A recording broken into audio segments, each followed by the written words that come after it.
Welcome back once again. আজকে যে মুভিটা এক্সপ্লেন করতে যাচ্ছি মুভিটির নাম হচ্ছে সিরানিটি, যেটা 2019 সালে রিলিজ হয়েছিল।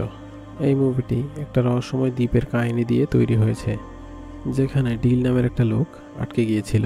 ওখানে থেকে সে এটা জানার চেষ্টা করে সেই দ্বীপে আসলে কীভাবে আর কখন, কারণ এখান থেকে বের হওয়ার মতো কোনো রাস্তাই ছিল না। বোঝার জন্য শেষ পর্যন্ত দেখতে থাকুন।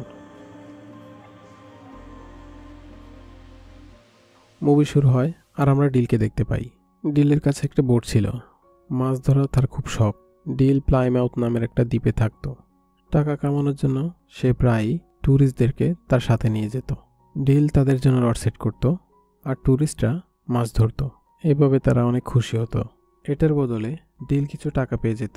আজকেও ডিল আর তার বন্ধু দুই ট্যুরিস্টের সাথে ছিল, যারা ডিলকে মাছ ধরার জন্য টাকা দিয়েছিল। কিন্তু আজকে ব্যাপারটা অন্যরকম হলো। যখন মাছ কাছে আসে তখন ডিল ক্লায়েন্টকে রড দিতে না করে দেয়। আসলে ডিল অনেক সময় ধরে অনেক দামি একটা মাছ ধরার চেষ্টা করে যাচ্ছিল। রড না দেওয়ার কারণে ওই ট্যুরিস্ট দুইজন রাগ করে, কিন্তু ডিল তাদেরকে চাকু দেখিয়ে চুপ করিয়ে দেয়। দুর্ভাগ্যবশত অনেক চেষ্টা করার পরেও ওই টুনা মাছ ডিল ধরতে পারে না। এখন এই ট্যুরিস্টদেরকে তাদের টাকা ফেরত দিয়ে দিতে হতো। ডিলের জন্য এটা কোনো বড় ব্যাপার ছিল না, কিন্তু ডিউ অনেক হতাশ হয়ে পড়ে, কারণ তাকে তার নাতনির ইউনিভার্সিটি ফিস ভরতে হতো। ডিল তাকে কথা দেয় যে সে তাকে তার টাকা দিয়ে দেবে। এরপর সে তার ফ্রেন্ড ডায়নার সাথে দেখা করতে যায়। ডায়না তাকে কিছু টাকা দেয় যখন সে তার সাথে থাকে। ডিল তাকে তার ছেলের ব্যাপারে জিজ্ঞেস করে। তারও বোট ফিশিংয়ের অনেক শখ ছিল। এরপর সে একটা বারে যায়। বারটেন্ডারের সাথে কথা বলার পর আমরা জানতে পারি এখানকার মানুষের একজন আরেকজনের ব্যাপারে ছোট থেকে ছোটতর কথা সবাই জানে। এমনটা কেন, এটা আমরা পরে জানতে পারবো। বারটেন্ডার বলে, তুমি 4 বার ওই মাছটা ধরার চেষ্টা করেছো, তোমার ওটাকে কোনো নাম দেওয়া উচিত। তখন ডিল ওকে বলে ওর নাম জাস্টিস। রাতে সে ডিউককে টাকা দিতে যায় আর তাকে বলে কাল আমরা আবার সমুদ্রে যাব। ডিউক তাকে বলে আমাদের সাথে কয়জন ক্লায়েন্ট যাবে। তখন ডিল তাকে বলে আমরা একা যাব। আর সে এটাও বলে আমি যে কোনো মূল্যে ওই মাছটাকে ধরতে চাই। ডিউকের তার সিদ্ধান্ত ভালো লাগে না, কারণ এখানে তাদের টাকা খরচ হচ্ছিল। রাতে ডিল যখন তার ঘরে ছিল তখন তার ছেলের কথা মনে পড়ে। ডিভোর্সের পরে যে তার স্ত্রীর কাছে রয়েছে। তারও তার বাবার মতো ফিশিংয়ের অনেক শখ। পরের দিন সে বোট নিয়ে ডিউকের সাথে সমুদ্রে চলে যায়। সারাদিন অপেক্ষা করার পরেও সে ওই মাছের হদিশ পায় না, যেখানে ডিল অনেক নিরাশ হয়ে গিয়েছিল। ফিরে আসার পর সে ডিউককে বলে তুমি আমার জন্য ব্যাড লাক। যখন থেকে তোমার বউ মারা গেছে তখন থেকে তোমার কপালই খারাপ। এটা শুনে ডিউকের অনেক খারাপ লাগে আর সে তার জিনিসপত্র নিয়ে ওখান থেকে চলে যায়। আসলে ডিল এটা ইচ্ছা করে করেছিল যেন ডিউক অন্য কোথাও কাজ খুঁজে নেয়। রাতে বারে আসার পরে বারটেন্ডার তাকে বোঝায় ওই মাছ ধরার জেদ যেন সে ছেড়ে দেয়, কিন্তু ডিল তার কথা শোনে না। তখন ওখানে তার সাথে দেখা করার জন্য একটা মেয়ে আসে, যার নাম ক্যারেন। আসলে সে তার এক্স ওয়াইফ। ডিল জানতো সে এখানে কোনো উদ্দেশ্য নিয়ে এসেছে। তার বোর্ডে নিয়ে যাওয়ার পরে সে তাকে জিজ্ঞেস করে তুমি আমার কাছ থেকে কী চাও। তার কথা শুনে আমরা জানতে পারি ডিল প্রথমে আর্মিতে ছিল, কোনো কারণে সে ওই চাকরিটা ছেড়ে দেয়। ক্যারেন তাকে বলে তুমি ঠিক ছিলে, আমি ভুল ছিলাম। আসলে ডিলের সাথে ডিভোর্স হওয়ার পরে ক্যারেন ফ্র্যাঙ্কের সাথে বিয়ে করে ফেলে। ফ্র্যাঙ্ক একজন ধনী ব্যক্তি ছিল, কিন্তু ভালো মানুষ ছিল না। সে ক্যারেনকে মারত আর সবসময় তার উপর নজর রাখত। তার পাগলামি আরও বেড়ে গিয়েছে। ডিল তার ছেলে প্যাট্রিকের ব্যাপারে জিজ্ঞেস করে। তখন ক্যারেন কান্না করতে থাকে। সে বলে প্যাট্রিক সবসময় মন খারাপ করে তার রুমে বসে থাকে। তাকে যেন এসব কিছু শুনতে না হয়।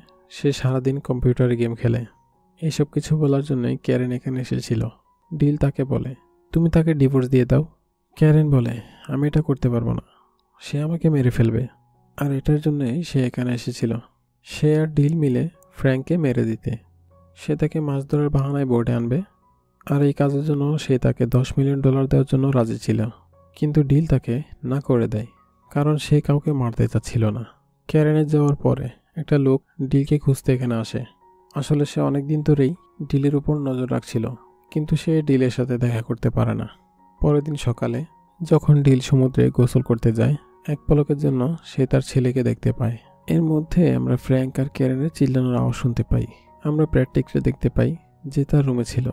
মানে তাদের বাবা ছেলের মধ্যে কোনো একটা কানেকশন তো ছিল। পরের দিন ডিল একটা লোকাল শপ থেকে ফিশিংয়ের জিনিসপত্র কিনতে যায়। তখন ওই স্টোর কিপার তাকে বলে মানুষ নাকি ফ্র্যাঙ্ককে নিয়ে অনেক কথা বলছে। সে 1 ঘন্টা তার বউকে বেল্ট দিয়ে পিটিয়েছে, আর ক্যারেনের মুখ দিয়ে একটা শব্দও বের হয় না। ডিল এই ব্যাপারে কোনো কথা না বলেই ওখান থেকে চলে যায়। বোর্ডের কাছে আসার পর সে দেখতে পায় ফ্র্যাঙ্ক ক্যারেনকে নিয়ে ওখানে অপেক্ষা করছিল। ফ্র্যাঙ্ক তাকে বলে, ক্যারেন আমাকে বলল তুমি নাকি আমাদেরকে ফিশিংয়ে নিয়ে যাবে না। তখন ডিল বলে, আমি কিছু নিয়ম উল্লঙ্ঘন করেছি, এই জন্য আমি একা কাউকে বোর্ডে নিয়ে যেতে পারবো না। ফ্র্যাঙ্ক তাকে বলে, এই ছোট একটা আইল্যান্ডে আইন টাকার কাছে হেরে যায়, তুমি এ ব্যাপারে কোনো চিন্তা করো না। ডিল তবুও এই ব্যাপারে মানে না। তখন ফ্র্যাঙ্ক বলে, সব মানুষের এই যে কোনো একটা মূল্য থাকে, আমি কাল এখানে আসবো আর তুমি আমাকে ফিশিংয়ে নিয়ে যাবে। এরপর সে ওখান থেকে যেতে থাকে। এরপর সেই অচেনা মানুষটা আবার ডিলের কাছে দেখা করতে আসে, কিন্তু এইবারও ডিলের সাথে সে দেখা করতে পারে না। ওই লোক তার ঘুরে দেখে বলে, আমি 20 সেকেন্ড দেরি করে ফেলেছি। যে কোনো একটা গড়বড় ছিল। পরে ডিল একটা মাছ বিক্রি করতে যায়, যেখানে কার্লো তাকে বলে তোমাকে কেউ খুঁজছিল, কিন্তু ডিলের এই ব্যাপারে কোনো ইন্টারেস্ট ছিল না। পরে সে ডায়নার কাছে যায়। আমি শুনেছি ক্যারেন তোমার কাছে সাহায্য চাইছিল, তুমি একটা ভালো মানুষ, আমার মনে হয় তোমার তাকে সাহায্য করা উচিত। ওখান থেকে বের হওয়ার পর ডিউক তার সাথে দেখা করতে আসে। ফ্র্যাঙ্ক তোমাকে একটা ট্যুরের জন্য $10,000 দিতে চাচ্ছে। আমাকে আমার নাতির ফিস দিতে হবে। আমার মনে হয় তোমার তার অফার মেনে নেওয়া উচিত। ডিল বলে, আমি তোমার কথা কেন শুনবো? তখন ডিউক বলে, আমি জানি তুমি এসব কিছু কেন করছিলে, কিন্তু আমার তোমার দয়ার দরকার নেই, আমার তোমার সাহায্য দরকার। এখন ডিউককে সাহায্য করার জন্য ডিল রাজি হয়ে যায়। পরে আবার ক্যারেন তার সাথে দেখা করতে আসে। তো ক্যারেন তাকে বলে সে আমাকে আর প্যাট্রিককে মেরে ফেলবে। আমি জানি তুমি তার সাথে কথা বলো, সে তার কম্পিউটার দিয়ে তোমাকে শুনতে পায়। তোমরা দুইজন একে অপরের সাথে জুড়ে আছো। ডিল তার কথা আর কোনো জবাব দেয় না। যাই হোক, পরে যখন ডিউক আর ডিল সমুদ্রে ছিল, ডিল তার মনের কথা তাকে বলে দেয়। তার এখানে কিছু গড়বড় মনে হচ্ছে। ফিশিংয়ের সময় ডিল ফ্র্যাঙ্ককে জিজ্ঞেস করে তার কোনো বাচ্চা আছে। তখন ফ্র্যাঙ্ক তাকে বলে, আমার একটা সৎ ছেলে আছে, আমি তার সাথে বন্ধুত্ব করে অনেক চেষ্টা করেছি, কিন্তু সে সারাদিন তার কম্পিউটার নিয়ে পড়ে থাকে। তার ম্যাথ টিচার তাকে বলে সে জিনিয়াস, কিন্তু সে সারাদিন বেকার একটা গেম খেলতে থাকে, যেখানে একটা লোক সারাদিন ফিশিং করতে থাকে। সে আমাকে পছন্দ করে না। ডিল তাকে জিজ্ঞেস করে সে তোমাকে এতটা ঘৃণা কেন করে। আমি জানি না, কিন্তু একদিন আমি তাকেই মেরে দেব। এটা শুনে ডিলের রাগ হয়ে যায়, কিন্তু ডিল কিছু করার আগেই তার হুকে অনেক বড় একটা ষাঁড় কাটকায়, আর তারা ওটা ধরতে ব্যস্ত হয়ে যায়। যাই হোক, ফিরে আসার পর ডিল বলে কাল আমরা আবার যাব। ক্যারেন সুযোগ পেয়ে যায় কথা বলার, আর সে তাকে আবার অফার করে যেন সে ফ্র্যাঙ্ককে মেরে দেয়। ক্যারেন তাকে বলে প্যাট্রিকও এটাই চায়। এটা শুনে ডিল অনেক চিন্তায় পড়ে যায়। ডিউক তাদের কথা শুনে নিয়েছিল। তখন সে তাকে জিজ্ঞেস করে তুমি কি তাদেরকে চিনো? তখন ডিল তাকে বলে ও আমার এক্স ওয়াইফ। আর্মিতে জব করার সময় আমি একটা যুদ্ধে গিয়েছিলাম, ওখান থেকে ফিরে আসার পর জানতে পারি সে ফ্র্যাঙ্কের সাথে চলে গিয়েছে। ডিউক তাকে বলে পরিস্থিতি যেমনই হোক সে যেন কাউকে না মারে। রাতে ডিল ক্যারেনের সাথে দেখা করে, আর এখন সে রাজি হয়ে যায় যে সে ফ্র্যাঙ্ককে মেরে দেবে। তার শুধু টাকা লাগবে, সে সব কিছু ভালোবাসার জন্য করছে না। আর ডিল যখন ঘরে ফিরে আসে, সে অচেনা লোকটা আবার ডিলের সাথে দেখা করতে আসে, যাকে আমরা কয়েকবার দেখেছি। যাই হোক, সে একটা ডিভাইস নিয়ে আসছিল যা দিয়ে ডিল ওই ট্রুনা মাছটাকে ধরতে পারত, যাকে ধরার স্বপ্ন ডিল অনেক আগে থেকে দেখছিল। আর ওই ডিভাইস ওই লোকটা ডিলকে একদম ফ্রিতে দিয়ে দিচ্ছিল। ওই লোকটার মুখ দিয়ে বেরিয়ে যায় এই খেলাটার নিয়মে এরকম, আর আমিই নিয়ম। এটা শুনে ডিলের অদ্ভুত লাগে, আর ওই লোকটার উপরে সন্দেহ হয়। তখন সে তাকে ধমকায় আর জিজ্ঞেস করে বলো তুমি কে? তখন ওই লোক, যার নাম রিড, তাকে বলে আসলে এই সব কিছু আসল না, এটা শুধু একটা খেলা, আর খেলার নিয়ম হচ্ছে এখানে কেউ মারা যাবে না। তুমি একজন ক্যারেক্টার, আর তোমাকে ওই টুনা মাছটাকে ধরতে হবে। ডিলের তার কথা বিশ্বাস হয় না, কিন্তু ওই জায়গাটা নিয়ে ডিলের সবসময় সন্দেহ থাকতো। তার মনেই ছিল না সে কখন এখানে আসলো, আর কত সময় ধরে এখানে। যাই হোক, হয়তো আমরা এটা জানতে পারি এই গেম তার ছেলেই ডিজাইন করেছে, কিন্তু কেন আর কি জন্য? রিড এটা বলছিল কিছুদিন ধরেই গেমে গড়বড় চলছে, মানে যে গেমটা বানিয়েছিল হয়তো সে চায় এখন তুমি ওই ফ্র্যাঙ্ককে মেরে ফেলো, কিন্তু আমার নিয়ম অনুসারে এই দ্বীপে কাউকে মারা যাবে না। এই জন্য আমি তোমাকে নিয়ম বলার জন্য আসছি। আর আমি নিজেও জানি না যে এই গেম বানিয়েছে সেই নিয়ম কেন বদলাচ্ছে। ডিলের তার কথাকে একদম বেকার মনে হয়। পরের দিন সকালে ডিল বুঝতে পারে সে অ্যালার্মের আগে উঠতে পারেনি, যে এই ব্যাপারটা ইশারা করে যে সত্যি হয়তো সে কোনো গেমে আছে। সব জায়গায় সে একটা কথাই শুনতে পাচ্ছিল, যাও ওই মাছটাকে ধরো। ডিল এটা মনে করার চেষ্টা করে আসলে সেই দ্বীপে কখন আসছে আর কেন, কিন্তু তার কিছুই মনে ছিল না। সে তার গাড়ি করে অনেক দূর চলে গিয়েছিল আর এখন তার মনে হচ্ছিল এসব কিছু সত্যি না। সে নিজের সাথেই কথা বলছিল। তখনই ওখানে তার সাথে দেখা করতে ডায়নার ছেলে আসে। সে বলে, আপনার কি কাউকে প্রয়োজন? আমি কি আপনার সাথে কাজ করতে পারি? এটা শুনে ডিল হাসতে থাকে আর বলে, যখন আমি তোমাকে গেমের কাছ থেকে চেয়েছিলাম তখন তোমাকে পাইনি, আর এখন এই গেম আমাকে সব কিছুই দিচ্ছে। ডিল ওখান থেকে চলে যায় তার সন্দেহ দূর করার জন্য। স্টোরের মালিকের কাছে কিছু প্রশ্ন করতে থাকে, কিন্তু সে বারবার কথাকে ঘুরিয়ে দিচ্ছিল। পরে ডিল ফোন করে এটা জানার চেষ্টা করে রিড কি আসলেই আছে নাকি নেই। সে জানতে পারে রিড আসলেই আছে। এই সব কিছুতে বিরক্ত হয়ে ডিল বারে চলে যায়, কিন্তু বারটেন্ডারও তাকে ওই একই কথা বলে। সে তাকে বলে, তুমি কি আজকে ফিশিং করতে যাবে না? তোমার কাজে যাওয়া উচিত। ট্যুরিস্টদেরকে নিয়ে যেও না, তারা সবসময় বিরক্ত করে। মানে গেমের নিয়ম তাকে ফ্র্যাঙ্ককে মারার জন্য বলছিল না, কিন্তু প্যাট্রিকের মাথায় অন্য কিছু ঘুরছিল। অন্যদিকে দেখানো হয় ক্যারেন ফ্র্যাঙ্ককে বাথরুমে আহত অবস্থায় পড়ে থাকতে দেখে। গত রাতে 6 জন লোক তাকে মেরেছিল। আসলে এই কাজ ডিউকের ছিল। ফ্র্যাঙ্ককে মারার জন্য ডিউক কিছু মানুষকে টাকা দিয়েছিল যেন সে আজকে বোর্ডে না আসতে পারে। ডিউক ডিলকে বলে, আমার যা তোমার জন্য ভালো মনে হয়েছে আমি তাই করেছি। এটার জন্য ডিলের অনেক রাগ হয়। আহত হওয়ার পরেও ক্যারেন ফ্র্যাঙ্ককে মানিয়ে নিয়েছিল ফিশিংয়ে যাওয়ার জন্য। ডিল সমুদ্রের কিনারে হতাশ হয়ে বসেছিল। তখন রিড তার কাছে আসে। তখন ডিল তাকে বলে, আমি কিছুই বুঝতে পারছি না আমি এখানে কেন আছি। আমার জীবনের লক্ষ্য কি?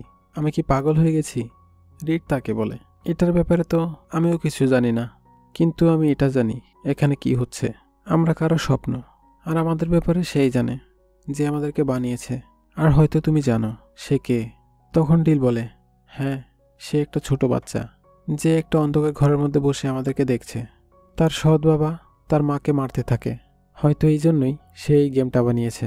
এই আশা নিয়ে হয়তো সে একদিন তার আসল বাবাকে ফিরিয়ে নিতে পারে আর তার সৎ বাবাকে শিক্ষা দিতে পারে। সে চায় আমি তাকে ন্যায় এনে দিই। এই জন্য আজকে যে কোনো মূল্যে আমি ফ্র্যাঙ্ককে মেরে ফেলব। তখন রিড বলে, যদি তুমি এটাই চাও তাহলে আমি গেমের নিয়মকে ভেঙে দেব।